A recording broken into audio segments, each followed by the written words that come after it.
Selamat malam ya. Kalau boleh saya juga ingin merekam ya. Tunggu ya. Ya. Ya Pak Ogan, terima kasih saya diberi kesempatan ini untuk membagikan firman Tuhan untuk saudara-saudari. Begini ya. Saya mau kasih sedikit pengantar untuk pengajaran yang kami sampaikan namanya Tantangan Elia. Saya percaya ini akan mendorong Pak Roland ya. Tadi saya dengar kesaksiannya. Pak Roland yang saya bawakan ini bukan karunia yang khusus ya, bukan karunia tapi sesuatu hal yang setiap orang percaya sudah terima dari Tuhan, yang setiap orang percaya juga bisa menjalankan. Jadi yang saya ajarkan bukan karunia lain, tapi yang saya ajarkan sesuatu hal yang Pak Roland sudah punya. Sebagai anak Tuhan, Pak Roland sudah punya otoritas untuk menyembuhkan orang sakit. Ya. Jadi artinya Pak Roland sendiri tiap hari bisa melayani kesembuhan untuk Kimberly tiap hari. Enggak usah tergantung kepada orang lain, tapi Pak Roland serta isteri berdua bisa melayani si Kimberly. Nanti saya kasih penjelasannya ya. Begini, saya sekarang sharing. Jadi tunggu ya. Saya sharing. Nah, ini merupakan pengantar untuk seminar tentang Elia yang kami sering bawa ya. Nah, tujuan seminar ini begini, melatih pekerja-pekerja di ladang sama seperti Yesus melatih murid-muridnya untuk menyelesaikan amanat agung di Indonesia pada akhir zaman ini. Nah, inilah tujuan seminar ini. Wahyu ayat pasal 7 ayat 9. Kemudian daripada itu aku melihat sesungguhnya suatu kumpulan besar orang banyak yang tidak dapat terhitung banyaknya dari segala bangsa dan segala suku dan segala kaum dan segala bahasa berdiri di hadapan takhta dan di hadapan anak domba, memakai jubah putih dan memegang daun-daun palem di tangan mereka. Saudara, kesimpulannya, ada orang percaya dari setiap bangsa, suku, kaum dan bahasa. Ya, dari setiap bangsa harus ada orang percaya kepada Yesus. Matius 24 ayat 14. Dan Injil kerajaan ini akan diberitakan di seluruh dunia menjadi kesaksian bagi semua bangsa, yaitu segala suku dan kaum dan bahasa. Sesudah itu barulah tiba kesudahannya. Sesudah itu baru datang Yesus Kristus untuk kedua kalinya. Matius 28 ayat 19. Karena itu pergilah, jadikanlah semua bangsa, semua suku, semua kaum, semua bahasa muridku, dan baptislah mereka dalam nama Bapa dan Anak dan Roh Kudus. Jadi begini, kita akan menyelesaikan amanat agung di Indonesia hanya dengan menjangkau semua suku-suku yang masih belum dijangkau. Artinya, di setiap suku di Indonesia harus ada orang-orang percaya atau gereja rumah yang bisa kabarkan Injil kepada orang suku itu dengan efektif dan berhasil. Nah, tujuan kami adalah melatih saudara-saudari menjalankan perintah Tuhan Yesus kepada murid-muridnya pada waktu mereka diutus memberitakan kerajaan Allah. Nah, apa yang diperintahkan Tuhan kepada murid-muridnya pada waktu mereka diutus?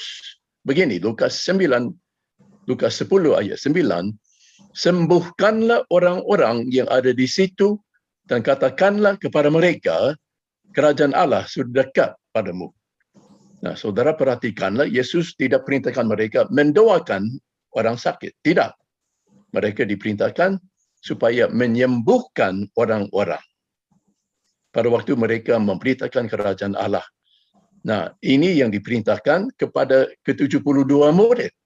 Nah, mereka itu mewakili kita, saudara. Kita setiap murid Yesus diperintahkan untuk menyembuhkan orang sakit pada waktu kita mengabarkan kerajaan Allah. Nah, itu termasuk kita semua. Kita semua. Begini ya, saya mute dulu mute dulu ya sebentar. Nanti bisa unmute ya. Nah, bagaimanakah Tuhan Yesus mengajar dan melatih murid-muridnya menyembuhkan orang sakit? Bukan mendoakan. Sekali lagi, bukan mendoakan orang sakit, tapi menyembuhkan orang sakit. Dan ini untuk setiap murid. Setiap murid, termasuk saya dan Pak Roland, kita semua diperintahkan, dilatih untuk menyembuhkan orang sakit. Lukas 9 ayat pertama. Maka Yesus memanggil ke-12 muridnya, lalu memberikan tenaga dan kuasa. Nah, kuasa itu sama dengan otoritas. Yesus memberikan tenaga dan kuasa kepada mereka, kepada murid-muridnya, untuk menguasai setan-setan dan untuk menyembuhkan penyakit-penyakit.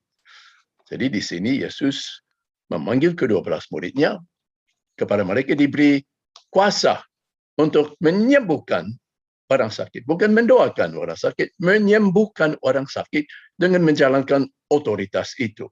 Nah, kita akan belajar bagaimana menjalankan otoritas itu untuk menyembuhkan orang sakit. Ayat 2. Dan Yesus mengutus mereka untuk memberitakan kerajaan Allah dan untuk menyembuhkan orang. Jadi kita lihat, ini untuk pemberitaan Injil kepada orang belum percaya. Pada waktu mereka dengar Injil, mereka harus disembuhkan sebagai tanda ajaib bahawa Injil yang kita kabarkan adalah kebenaran. Jadi sekarang kita belajar bagaimana menyembuhkan orang dalam konteksnya memberitakan Injil kepada orang yang belum percaya. Nah, begini saudara. Ini yang terjadi sebelum hari Pentakosta. Jadi tenaga dan kuasa otoritas ini tidak sama dengan karunia kesembuhan. Karena karunia kesembuhan itu pada keempat Injil itu tidak ada, saudara. Kapan baru ada karunia kesembuhan? Setelah hari Pentakosta pada waktu Roh Kudus turun, baru ada ke-9 karunia, termasuk karunia kesembuhan. Jadi mujizat-mujizat yang terjadi pada keempat Injil itu bukan hasil dari karunia kesembuhan, tapi hasil daripada menjalankan otoritas. Lukas 9 ayat 6. Lalu pergilah mereka dan mereka mengelilingi segala desa sambil memberitakan Injil dan menyembuhkan orang sakit di segala tempat. Sekali lagi, Yesus tidak pernah perintahkan murid-muridnya mendoakan orang sakit. Tidak pernah. Satu kali pun tidak pernah mereka diperintahkan mendoakan orang sakit. Tapi setiap kali mereka diperintahkan menyembuhkan orang sakit. Ini perintah untuk setiap orang percaya, termasuk Pak Roland. Pak Roland juga diperintahkan untuk menyembuhkan orang sakit, termasuk menyembuhkan anak sendiri Kimberly itu. Lukas 10 ayat pertama. Kemudian daripada itu, Tuhan menunjuk 70 murid yang lain. Nah, saudara, ke-70 murid ini, mereka tidak termasuk rasul-rasul, saudara, tapi murid biasa seperti saudara dan saya, seperti Pak Taufik, Pak Ogan, dan Pak Roland. Ke-70 murid ini mewakili kita. Murid yang biasa, bukan rasul-rasul, tapi murid biasa. Lalu, Yesus mengutus mereka, iaitu ke-70 murid ini, berdua-dua menaluinya ke setiap kota dan tempat yang hendak dikunjunginya. Ayat ke-9. Dan sembuhkanlah orang-orang sakit yang ada di situ. Yesus perintahkan kepada ke-70 murid yang bukan rasul-rasul, yang termasuk murid yang biasa, mereka diperintahkan menyembuhkan orang-orang sakit, saudara. Artinya otoritas ini juga diberikan kepada setiap orang percaya, setiap murid, termasuk Pak Taufik, Pak Ogan, Pak Roland. Sudah diberi otoritas ini. Untuk apa? Menyembuhkan orang sakit, termasuk anak kita, yaitu Kimberly. Dan katakanlah kepada mereka, kerajaan Allah sudah dekat padamu. Nah, sekalipun otoritas ini dijalankan pada umumnya dalam konteks penginjilan, tapi juga bisa dipakai untuk orang yang sudah percaya. bisa dijalankan untuk anak kita sendiri kalau mereka sakit. Bisa, saudara. Memang ada sedikit perbezaan, tapi pada umumnya otoritas ini bisa dijalankan untuk menyembuhkan orang percaya juga. Tapi ya, ada syaratnya. Tapi ya, nggak ada waktu untuk itu cover mereka. Nah, pelayanan kami lebih giat pada saat ini di India. Ya, siapa tahu kalau di masa depan mungkin kami juga lebih giat di Indonesia, di mana saya dan istri saya melayani selama 9 tahun. Ya, itu dari tahun 1978 sampai 1987. Itu udah 40 tahun yang lalu. Tapi ya, masa kini kami lebih giat di India. Tapi ya, mudah-mudahan mungkin di masa depan kami juga giat di Indonesia. Sebetulnya saya orang Amerika, ya. Bahasa ibu saya sebetulnya bahasa Inggris. Nah, begini, ini laporan dari Indonesia, dari pekerja-pekerja kami yang sudah terlatih. Di suatu kampung di India ada seorang dukun yang anak perempuannya diserang oleh setan-setan. Dukun-dukun yang lain membenci dia dan mengirim setan-setan untuk menyerang anaknya. Sebagai dukun, dia sendiri mencoba membatalkan serangan itu dengan pakai ilmunya, tapi biar bagaimanapun dia gagal. Tiap hari keadaan anaknya semakin memburuk sampai tidak bisa makan dan tidak bisa tidur. Akhirnya dukun itu menjadi sadar bahawa ilmu apapun biar dari dukun lain tidak akan melepaskan anaknya. Jadi karena sudah jalan buntu, dia panggil pekerja-pekerja tatangan Elia. Mereka datang dan dengan otoritas dalam nama Yesus mengusir setan-setan yang menyerangi anaknya. Jadi mereka tidak pakai doa, saudara. Mereka tidak berseru kepada Tuhan. Mereka langsung membentak, mentengking setan itu dengan otoritas. Akhirnya anaknya terlepas dan sembuh. Dukun itu serta istrinya bertobat dan menerima Yesus sebagai Tuhan dan juru selamat. Seorang ibu namanya Sumitra digigit oleh ular yang sangat beracun dan waktu dibawa ke rumah sakit sudah tidak sadar lagi. Di situ doktor memberi dia suntikan anti racun, tetapi setelah setengah jam masih belum sadar. Doktor bilang kepada keluarganya bahawa tidak ada perubatan lain untuk dia dan dia harus dibawa pulang. Di rumah selama 3 hari berikutnya, Sumitra sama sekali tidak sadar dan keluarganya sangat-sangat berkhawatir. Jelas, ya. Terus keluarganya ambil keputusan panggil pekerja-pekerja kami. Pekerja-pekerja kami yang sudah dilatih. Memang keadaannya sangat gawat. Dan kalau melayani dia, ada risikonya. Bagaimana kalau tidak sembuh, kalau dia meninggal? Walaupun demikian, pekerja-pekerja kami ke rumahnya dan melayani Sumitra dengan penuh keberanian dan otoritas dalam nama Yesus yang berkuasa. Pada saat itu, Sumitra kembali sadar. Karena itu keluarganya menjadi percaya kepada Tuhan Yesus. Menyaksikan mujizat itu, tetangga-tetangga mereka pun menjadi percaya kepada Tuhan. Nah, hal-hal ini yang terjadi sering di India pada masa kini. Ada orang namanya Guru Munda diserang oleh roh jahat pada waktu dia lagi ke ladang. Ini sering terjadi di India. Pada waktu mereka ke ladang, mereka kerasukan. Atau pada waktu mereka masuk hutan, mereka kerasukan setan. Setelah itu, selama beberapa hari, dia menjadi buta dan juga sakit demam. Istrinya dan keluarganya sama sekali bingung. Kebetulan pekerja-pekerja tatangan Elia tinggal dekat mereka dan tetangga-tetangga mereka menasihati mereka supaya panggil mereka ke rumah. Jadi mereka datang dan dengan otoritas melayani guru dalam nama Yesus Kristus. Mereka langsung tengking penyakit itu. Mereka langsung menengking setan itu. Dia segera dilepaskan dari setan itu dan penglihatannya dipulihkan. Demamnya juga hilang. Guru dan abangnya serta seisi keluarganya mereka menjadi percaya kepada Yesus. Akibat sakit jantung keras, seorang ibu tidak bisa bangun dari tempat tidur selama seminggu dan di desanya tidak ada perubatan. Tapi puji Tuhan pada waktu COVID-19, pekerja-pekerja tatangan Elia masuk ke desanya pada saat mereka melayani dia dalam nama Yesus dengan otoritas. Jantungnya sembuh secara ajaib. Mereka sekeluarga menerima Yesus.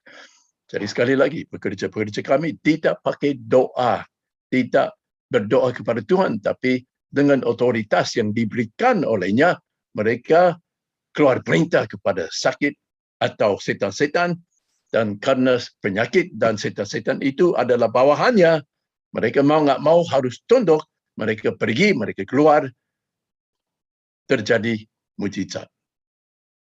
Selama 2 bulan, Jadu 5 sakit dari diabetes yang gawat.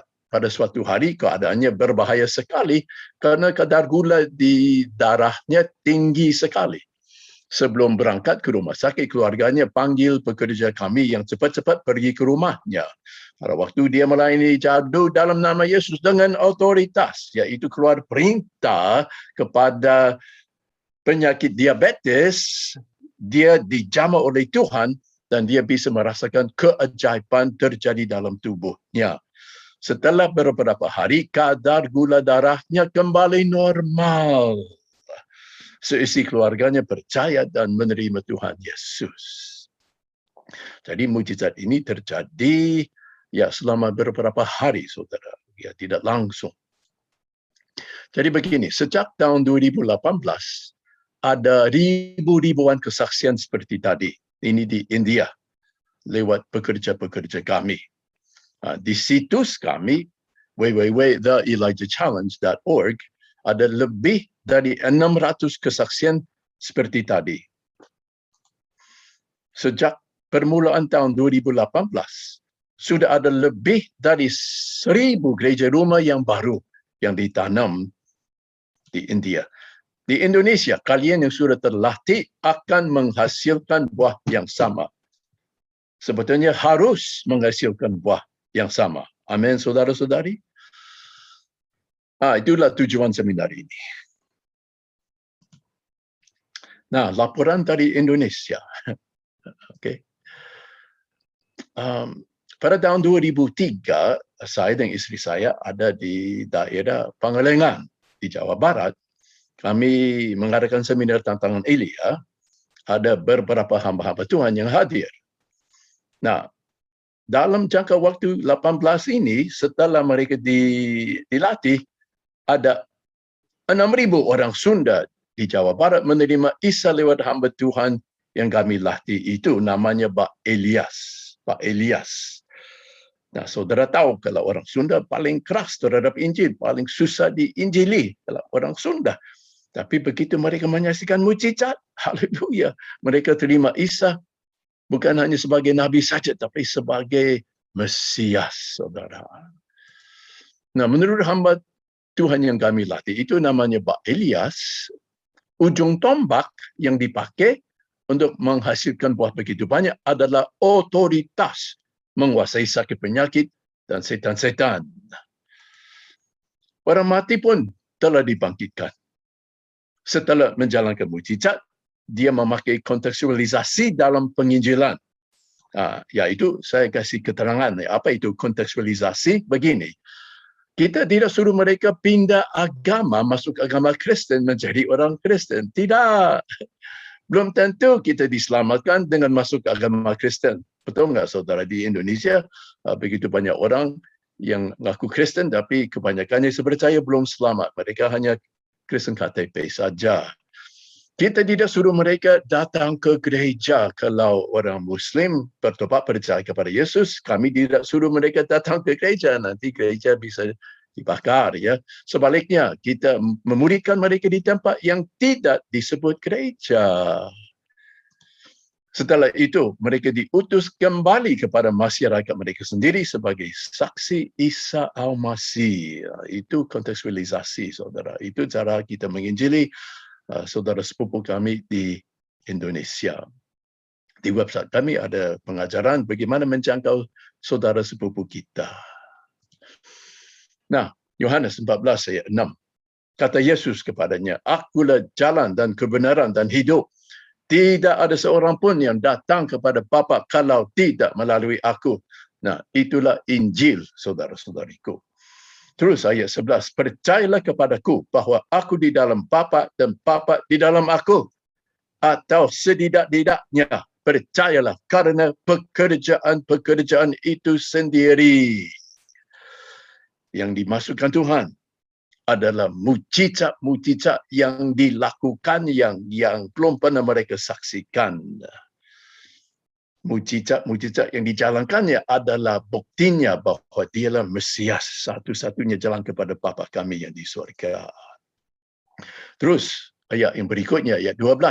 Yesus berkata kepadamu, sesungguhnya barang siapa percaya kepadaku, ia akan melakukan juga pekerjaan-pekerjaan yang aku lakukan. Barang siapa yang percaya kepada Yesus, termasuk Pak Roland, Pak Ogan, Pak David, akan melakukan juga mujizat-mujizat yang aku lakukan. Nah, itulah yang kita akan mengajar saudara-saudari melakukan. Ya. Nah, ini juga cuma pengantar saja, ya, yang pendek. Nah, itu janji Tuhan. Janji Tuhan. Dia berkata, sesungguhnya, yaitu ini bukan main, ya. Sesungguhnya, barang siapa yang percaya, termasuk Pak Roland, akan melakukan mujizat-mujizat yang Yesus lakukan. Nah, di sini kita mengajar saudara-saudari bagaimana menjalankan mujizat-mujizat tersebut, bagaimana menyembuhkan orang sakit, ya. Jadi kita akan belajar melakukan pekerjaan-pekerjaannya dengan cara yang persis sama yang Yesus jalankan. Nah, kenapa hari ini Yohanes 14:12 itu tidak digenapi? Kenapa pada masa kini begitu jarang ada orang percaya yang menjalankan pekerjaan-pekerjaan iaitu mujizat-mujizat yang Yesus lakukan begitu jarang karena pada masa kini pengajarannya dicampur dengan tradisi gereja, tidak sesuai dengan firman Tuhan, tidak mengikuti cara Tuhan, tidak ikut cara yang persis sama dengan yang Yesus jalankan. Tapi pada masa kini dicampur dengan tradisi gereja. Dan oleh kerana campuran itu, ya akibatnya tidak ada mujizat, saudara. Nah, sebentar lagi kita akan belajar bagaimana caranya Yesus melayani kesembuhan kepada orang sakit dan kita akan memperbandingkannya dengan cara kita biasanya melayani orang sakit menurut tradisi kita. Nah, pelatihan ini adalah untuk memberi bukti ilahi kepada orang yang belum percaya bahawa Yesus adalah Mesias. Tetapi cara melayani kesembuhan kepada orang yang sudah percaya, misalnya pada waktu kebaktian di gereja, kemungkinan tidak sama. Kalau kita mau melayani orang yang sudah percaya, seringkali mereka harus mengaku dosa dulu, harus mengampuni orang dulu. Jadi bagi orang percaya yang sudah selamat, ya ada syarat. Tapi bagi orang yang belum percaya, yang belum kenal Yesus, tidak ada syarat untuk mereka disembuhkan. Tidak ada syarat. Begini, sebelum mereka percaya, mereka harus melihat mujizat dulu. Ya, jadi kenapa ada syarat untuk mereka disembuhkan? Enggak ada syarat. Tapi bagi orang yang sudah percaya, lain. Ya, kita sebagai orang yang sudah percaya, kita ya ada tanggungjawab di depan Tuhan. Ya, tanggungjawab itu mengaku dosa dan mengampuni orang lain yang pernah bersalah terhadap kita. Nah, begini. Tuhan Yesus mempunyai 3 jabatan. Tuhan itu Imam Agung, dia Nabi besar, dia juga Raja atas segala raja. Nah, Yesus sekarang tidak ada di dunia lagi. Sekarang dia duduk di sebelah kanan Bapa kami yang di surga. Yang mewakili dia adalah kita, tubuh Kristus, gereja, orang yang percaya. Dan kami sebagai wakilnya juga mempunyai ketiga macam jabatan yang sama. Kami juga mempunyai jabatan imamat. Kami mempunyai jabatan profetik. Kami juga mempunyai jabatan raja. Nah, kalau jabatan imamat, itu bagaimana, ya? Nah, kalau seorang imam, dia punya tanggungjawab adalah mengorbankan korban-korban kepada Bapa kami yang di surga. Jadi, arah daripada jabatan imamat itu ke atas. Jadi, pada waktu kita berdoa, itu termasuk tindakan imamat. Kerana doa itu diarahkan kepada Bapa kami yang di atas. Atau kalau kita menaikkan puji-pujian kepada Bapa, itu termasuk tindakan imamat. Kerana diarahkan ke Bapa kami yang di atas. Jadi begini, apa saja yang kita menaikkan kepada Bapa kami di atas, itu termasuk tindakan imamat. Seperti doa, puji-pujian, adorasi, dan lain sebagainya, nyanyi-nyanyian. Itu semua termasuk tindakan imamat. Nah, jabatan kedua itu jabatan profetik. Nah, ini lain, ya. Kalau profetik artinya nubuatan, ya. Nah, kalau kita bernubuat itu kepada sesama anak Tuhan untuk membangun mereka. Jadi arah daripada jabatan kedua ini horizontal diarahkan kepada sesama kita di dalam tubuh Kristus. Waktu bernubuat bukan kepada Tuhan tapi kepada sesama orang percaya. Jadi arahnya horizontal. Jabatan ketiga, nah ini yang jarang sekali diajar di gereja, jabatan raja. Nah, fokus saya adalah terhadap jabatan ketiga ini, jabatan raja. Nah, jabatan raja memakai otoritas untuk menjalankan kehendak dan mewujudkan pemerintahan daripada seorang raja. Misalnya, bagaimana cara menjalankan otoritas? Saya kasih perumpamaan. Ya. Seandainya saudara adalah seorang raja, ya, dan pada suatu hari anak saudara mau nikah. Dan sebagai wedding gift, saudara mau ada istana dibangun untuk anak itu. Ya. Jadi bagaimana istana itu dibangun? Apakah dengan tangan kita sendiri kita bangun istana itu? Tidak.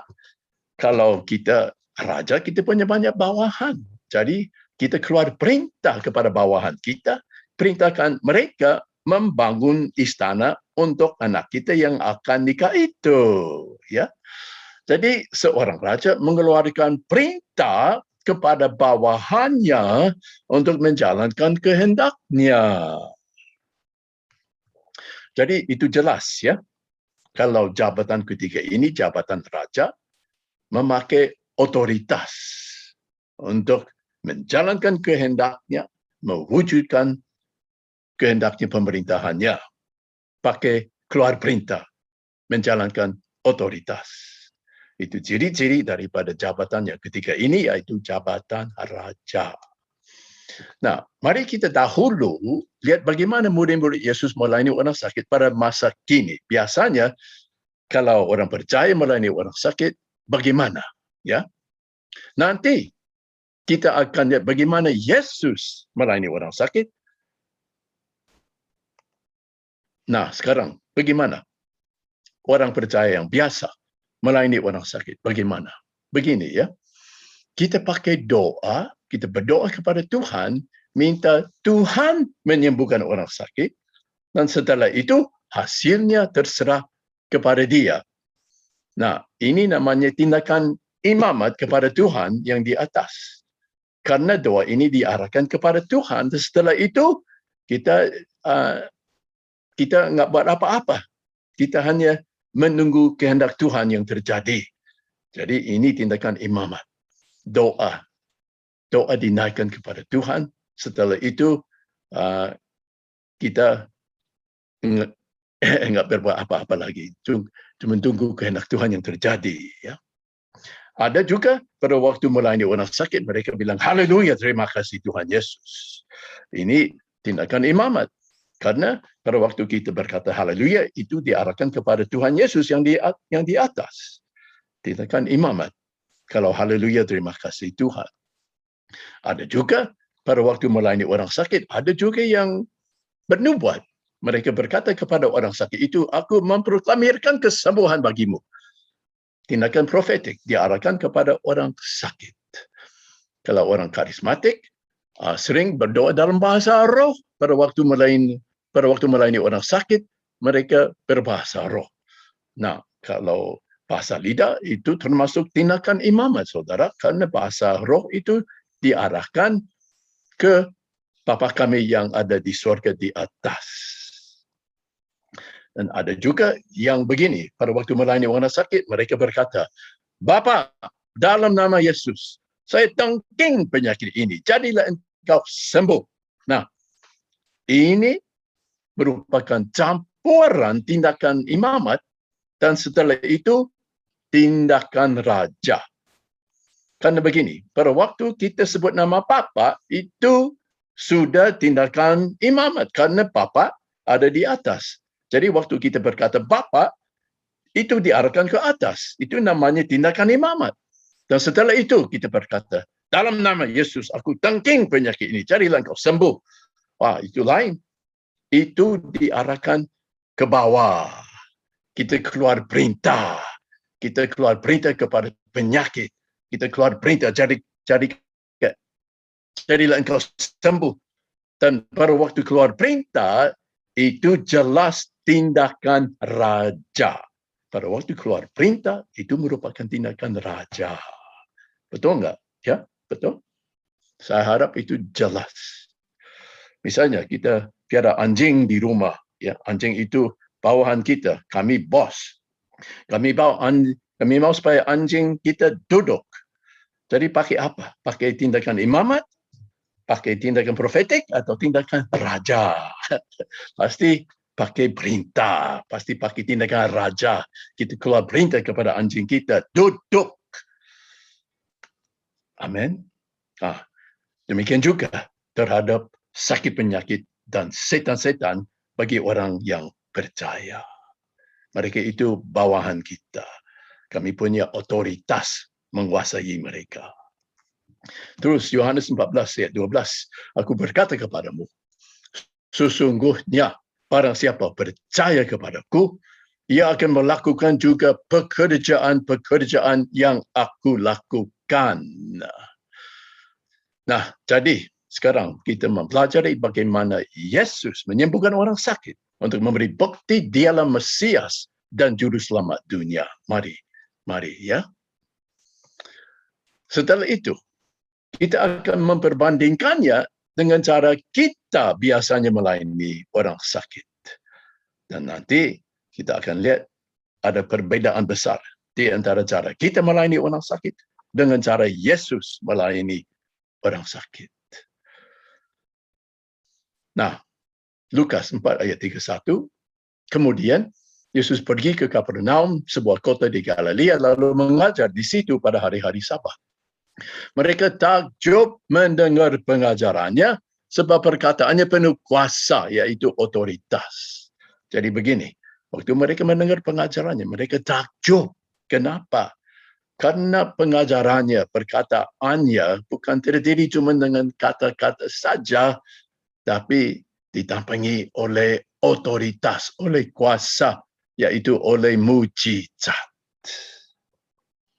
Di rumah ibadat, di dalam rumah ibadat itu ada seorang yang kerasukan setan dan ia berteriak dengan suara keras. Hai engkau, Yesus orang Nazaret, apa urusanmu dengan kami? Engkau datang hendak membinasakan kami? Jadi di sini ada pada waktu kebaktian di rumah ibadat ada satu gangguan dari orang yang kerasukan setan. Ya.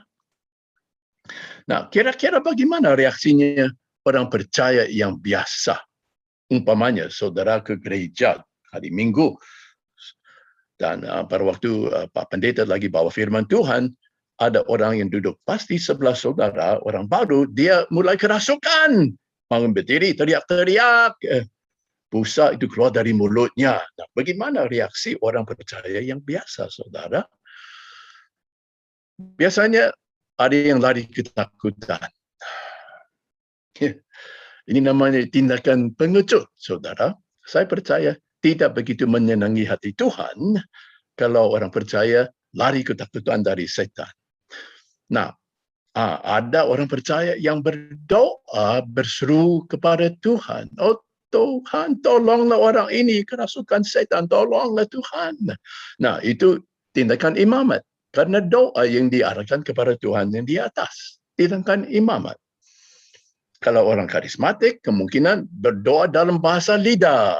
Ya, nah bahasa lidah, bahasa roh itu termasuk tindakan imamat karena diarahkan ke atas di mana Tuhan berada. ada yang begini, saudara. Bapa, dalam nama Yesus, kami perintahkan setan ini keluar. Nah, saudara, seperti tadi, ini campuran tindakan imamat dan setelah itu tindakan raja. Begitu kita sebut nama Bapa, itu kan diarahkan ke atas, jadi termasuk tindakan imamat. Setelah itu kita keluar perintah kepada setan supaya keluar, itu tindakan raja. Jadi ini termasuk campuran kedua macam tindakan, campuran. Nah, tindakan apa yang akan dilakukan oleh murid Yesus yang tahu kebenaran? Nah, murid Yesus yang tahu kebenaran akan ambil tindakan serupa dengan yang Yesus sendiri lakukan. Mereka ambil tindakan yang sama dengan yang Yesus sendiri lakukan. Nah, bagaimana Yesus bertindak? Bagaimana? Mari, ayat 35. Tetapi Yesus menghardiknya. Katanya, diam, keluarlah daripadanya. Yesus tidak pakai doa, saudara. Yesus langsung menghardik setan itu, terus keluar perintah. Diam, keluarlah daripadanya. Nah, itu tindakan yang diambil Yesus. Jadi, saudara, apakah Yesus berdoa untuk orang yang kerasukan itu? Apakah Yesus berdoa? Apakah ada tindakan imamat? Tidak. Apakah Yesus tutup mata, saudara? Tutup mata sangat rohani, ya betul enggak? Kalau kita tutup mata, pasti terjadi mujizat, betul enggak? Tidak. Yesus tidak tutup mata. Kenapa, saudara? Karena Yesus tidak pakai doa. Yesus pakai menengking musuh. Yesus menyerang musuh. Saudara, pada waktu saudara menyerang musuh, apakah tutup mata? Saudara, pada waktu keluar perintah kepada anjing, duduk, apakah tutup mata? Pada waktu keluar perintah kepada bawahan, apakah tutup mata? Tidak. Yesus tidak tutup mata, saudara. Apakah ada tindakan atau kata-kata seperti haleluya atau terima kasih Bapa? Ada enggak? Tidak ada tindakan imamat sama sekali. Tidak ada. Apakah Yesus berkata, Bapa, kami perintahkan setan ini diam dan keluar. Apakah pada waktu Yesus melayani dia, apakah ada campuran yang terdiri dari tindakan imamat dan tindakan raja? Apakah ada campuran? Tidak ada, saudara. Apakah ada tindakan profetik atau sesuatu nubuatan yang diarahkan kepada orang kerasukan ini? Ada? Tidak. Tindakan Yesus itu 100% tindakan raja. 100%. Murni tindakan raja. Tidak ada doa, tidak ada puji-pujian, tidak ada berseru-seru kepada Tuhan, tidak ada nubuatan, tidak ada. Tindakan Yesus 100% perintah, tindakan raja. Terus, apa yang terjadi, saudara? Setan itu pun menghempaskan orang itu ke tengah-tengah orang banyak, lalu keluar daripadanya dan sama sekali tidak menyakitinya.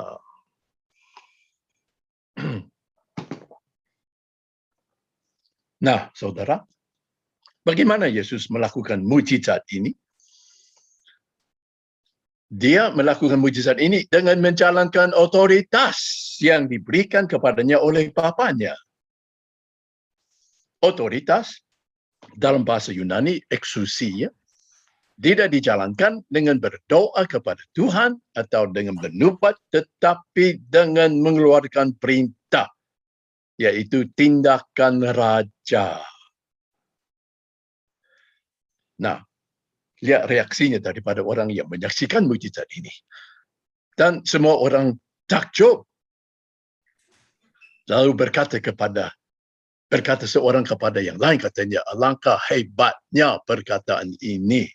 Nah, saudara, perkataan apa yang begitu menakjubkan mereka? Apa yang dikatakan Yesus yang begitu hebat, yang begitu menakjubkan mereka?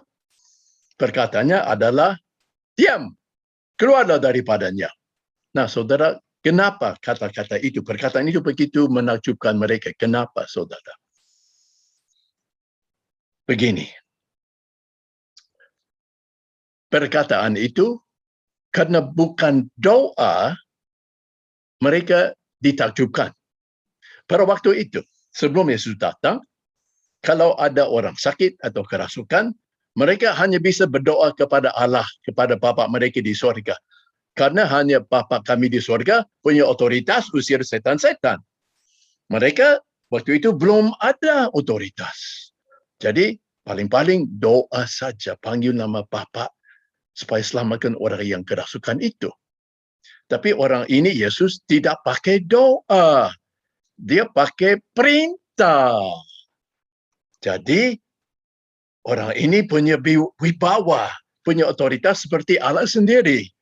Sebab dengan penuh wibawa dan kuasa, yaitu otoritas, ia memberi perintah kepada roh-roh jahat dan mereka pun keluar. Artinya, orang ini punya wibawa seperti Allah sendiri. Sampai dia kasih perintah saja, nggak pakai doa. Dia pakai perintah, kasih perintah saja dan mereka pun tunduk. Mereka pun keluar. Siapakah orang ini yang punya wibawa dan otoritas seperti Allah sendiri? Maka itu mereka takjub, saudara. Nah, dalam bahasa asli, wibawa adalah otoritas. Otoritas. Dan kuasa sebetulnya adalah tenaga. Tenaga. Ya. Jadi mereka terheran karena menyaksikan Yesus menjalankan otoritas yang punya Allah sendiri saja. Manusia tidak punya otoritas menguasai setan-setan, hanya Allah. Jadi siapakah orang ini? Nah begini, oleh karena Yesus diberi otoritas menguasai setan-setan oleh Bapanya, dia tidak perlu berdoa minta Bapanya membebaskan orang yang dirasukan itu. Nggak perlu, saudara. Dia sendiri bisa mengeluarkan perintah kepada setan itu supaya keluar. Karena dia sendiri punya otoritas ini.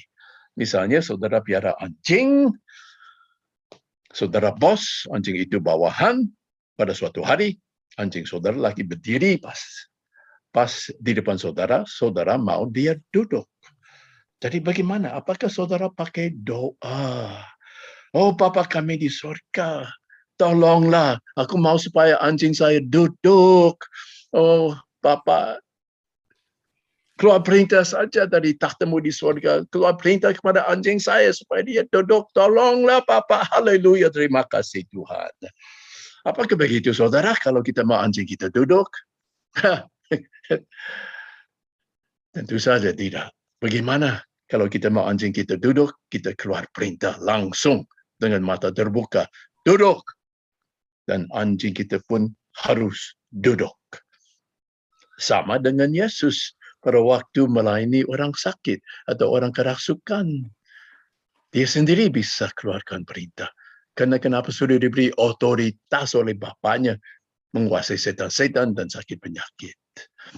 Jadi, otoritas itu tidak dijalankan dengan berdoa kepada Bapa saja ataupun dengan bernubuat. Tidak.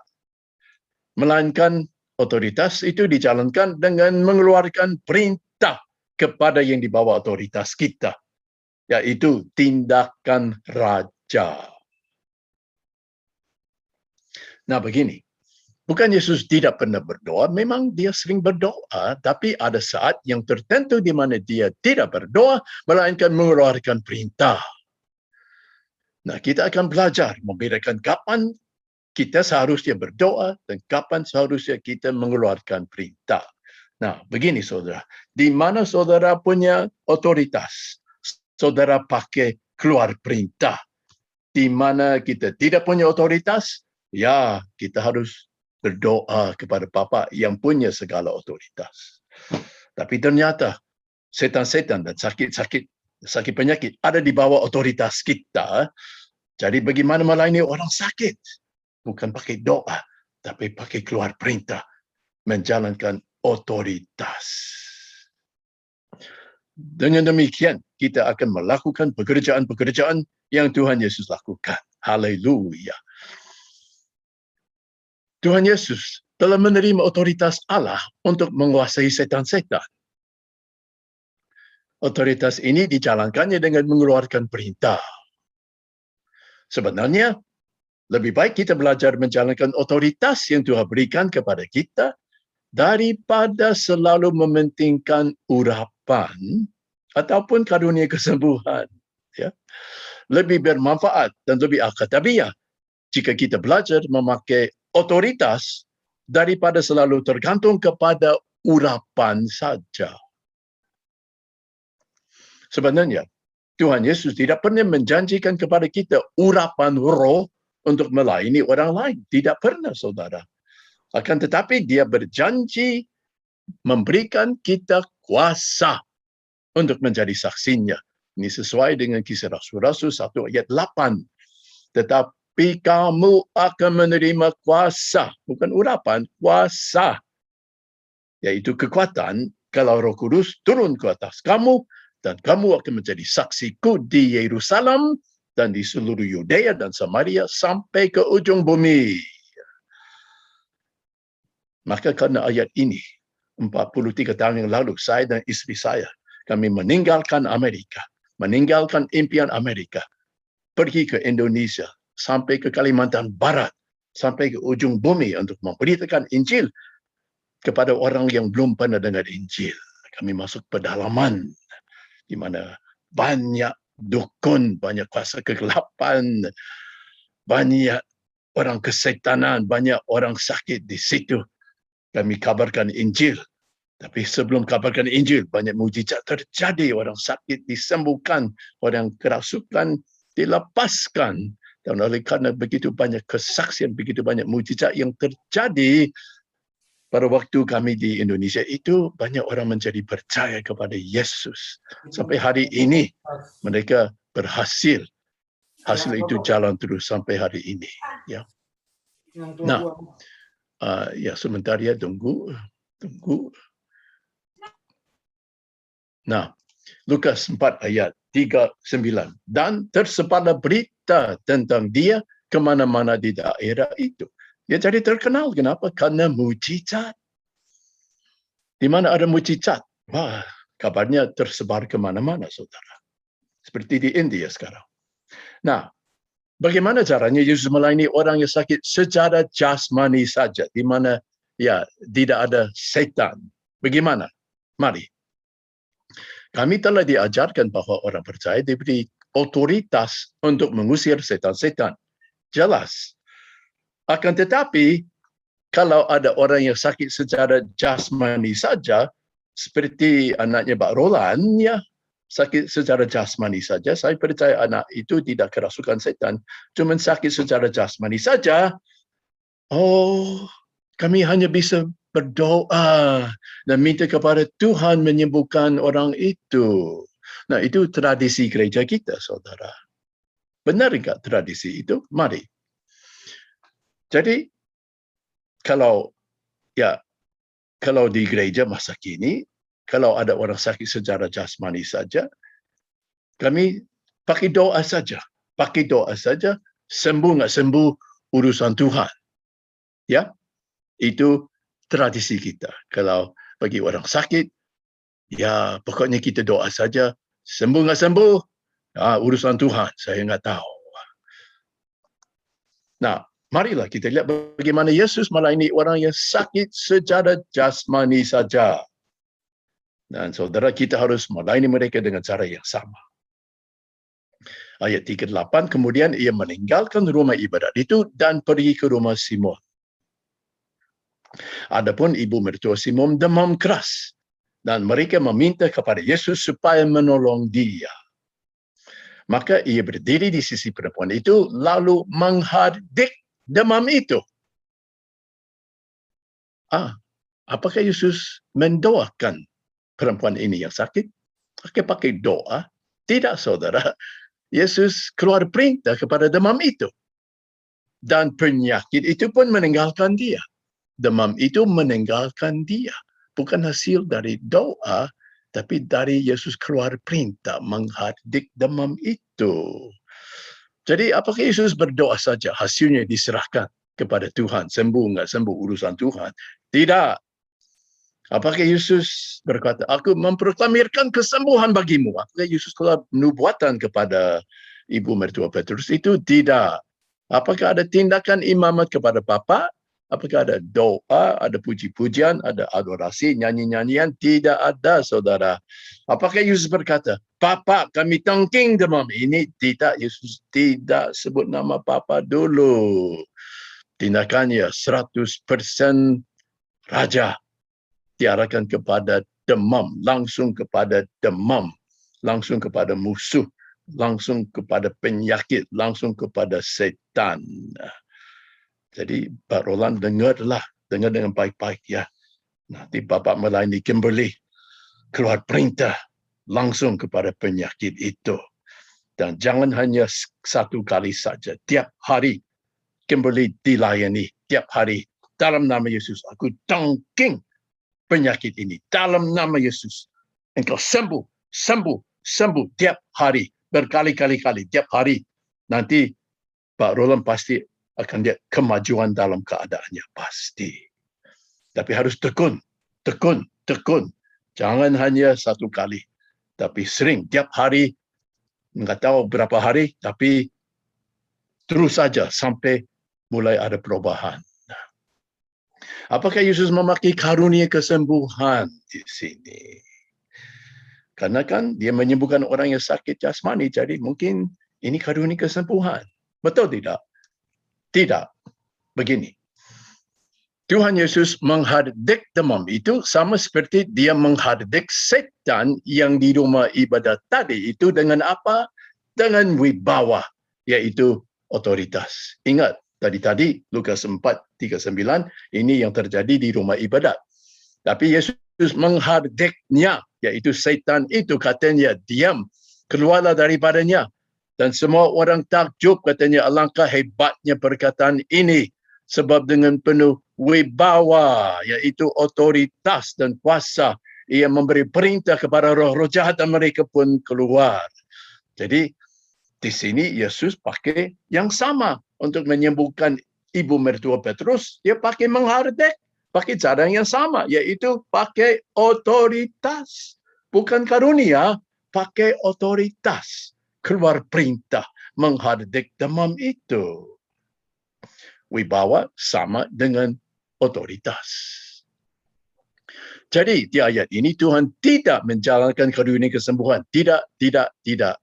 Melainkan memakai otoritas untuk menghardik demam itu sehingga ibu mertua Petrus sembuh. Pak Roland juga punya otoritas ini. Yesus ada di dalam dirimu. Jadi otoritas ini sudah ada di dalam dirimu dengan serta istrimu. Jadi Bapak keluar perintah menghardik sakit penyakit itu yang ada di Kimberly itu. Nah, marilah kita menyelidiki hal ini dengan lebih seksama. Bagaimana perbedaannya di antara karunia kesembuhan dan otoritas? Apa bedanya? Nah, saya tanya, di manakah karunia kesembuhan diajarkan di Perjanjian Baru? Di mana? Karunia ini diajarkan oleh Rasul Paulus di 1 Korintus 12 sebagai salah satu karunia Roh Kudus. Betul enggak? Pada waktu Roh Kudus datang pada hari Pentakosta, dia membawa juga ke-9 karunia Roh Kudus. Salah satunya adalah karunia kesembuhan. Ya, itu terjadi pada hari Pentakosta. Nah, kalau karunia dipakai untuk apa? Untuk membangun tubuh Kristus, yaitu gereja. Ini sesuai dengan 1 Korintus 12. Karunia digunakan untuk membangun tubuh Kristus, yaitu gereja yang di Injil sebenarnya belum ada. Pada waktu Injil belum ada gereja. Gereja lahir pada hari Pentakosta pada waktu Roh Kudus turun. Jadi di Injil tidak ada gereja. Jadi di Injil belum ada karunia kesembuhan, belum ada gereja, Roh Kudus belum datang. Jadi di Injil yang ada otoritas. Jadi yang mana lebih dulu, otoritas atau karunia? Yang mana lebih dulu? Jelas otoritas lebih dulu. Karena otoritas sudah dimanifestasikan di Injil. Jelas lewat Yesus, lewat murid-muridnya. Sebaliknya karunia, ya hari Pentakosta baru ada. Jadi saudara, otoritas dan karunia kesembuhan tidak sama. Tidak sama. Yang sekarang, misalnya Pak Tafid yang dia jalankan untuk menghasilkan begitu banyak kesaksian, bukan karunia kesembuhan, tapi otoritas yang diberikan kepada setiap orang percaya, termasuk Pak Roland serta isteri. Amin, amin, amin. Bukan karunia. Tidak perlu karunia. Kalau ada, puji Tuhan. Tapi kalau tidak ada, enggak jadi masalah. Tetap bisa menyembuhkan orang sakit. Karena otoritas itu sudah ada di dalam diri kita lewat Yesus, lewat Roh Kudus yang ada di dalam diri kita. Jadi, pada waktu Tuhan Yesus menyembuhkan orang sakit di Injil, dia pakai otoritas. Demikian juga murid-muridnya. Pada waktu kita melayani orang sakit, pakai otoritas. Nah, kalau punya karunia kesembuhan, puji Tuhan. Ya. Tapi kalau tidak punya, nggak jadi masalah. Tetap bisa menyembuhkan orang sakit dengan menjalankan otoritas. Nah, itu cuma merupakan pengantar untuk pengajaran seminar tantangan Elia. Nah, sekarang sebelum saya bubar, saya ingin jalankan demonstrasi. Saya mau melayani orang yang sekarang mengalami kesakitan di tubuh. Misalnya, sakit kepala, sakit perut, sakit pinggang, sakit lutut. Kalau sekarang mengalami kesakitan, kita mau melayani dia pada saat ini sebagai demonstrasi bagaimana menjalankan otoritas ini dengan berhasil. Ya, jadi sekarang boleh unmute kalau ada yang ingin disembuhkan dari kesakitan di tubuh. Ya, silakan. Ada siapa? Ya, boleh unmute sekarang. Ada siapa ingin disembuhkan dari kesakitan? Sakit kepala, sakit perut, sakit lutut, sakit pinggang. Ada siapa? Saya mau melayani satu orang. Ya. Ada siapa? Boleh unmute sekarang. Boleh unmute. Kau semua sehat-sehat? Nanti kalau Kimberly, itu Pak Roland harus setia, ya, harus tekun melayani dia setiap hari, berkali-kali, setiap hari Kimberly dilayani. Nanti pasti ada kemajuan. Tapi kita harus sabar, ya. Begini, kalau keadaan Kimberly itu termasuk gunung besar sekali. Jadi gunung itu karena besar, dipindahkan sedikit demi sedikit. Tiap hari 1 meter dipindahkan sampai masuk ke laut, dia sembuh. Ya. Jadi, apakah ada yang ingin disembuhkan dari kesakitan? Kepala, perut, pinggang, lutut. Yang sakit gila jangan dulu.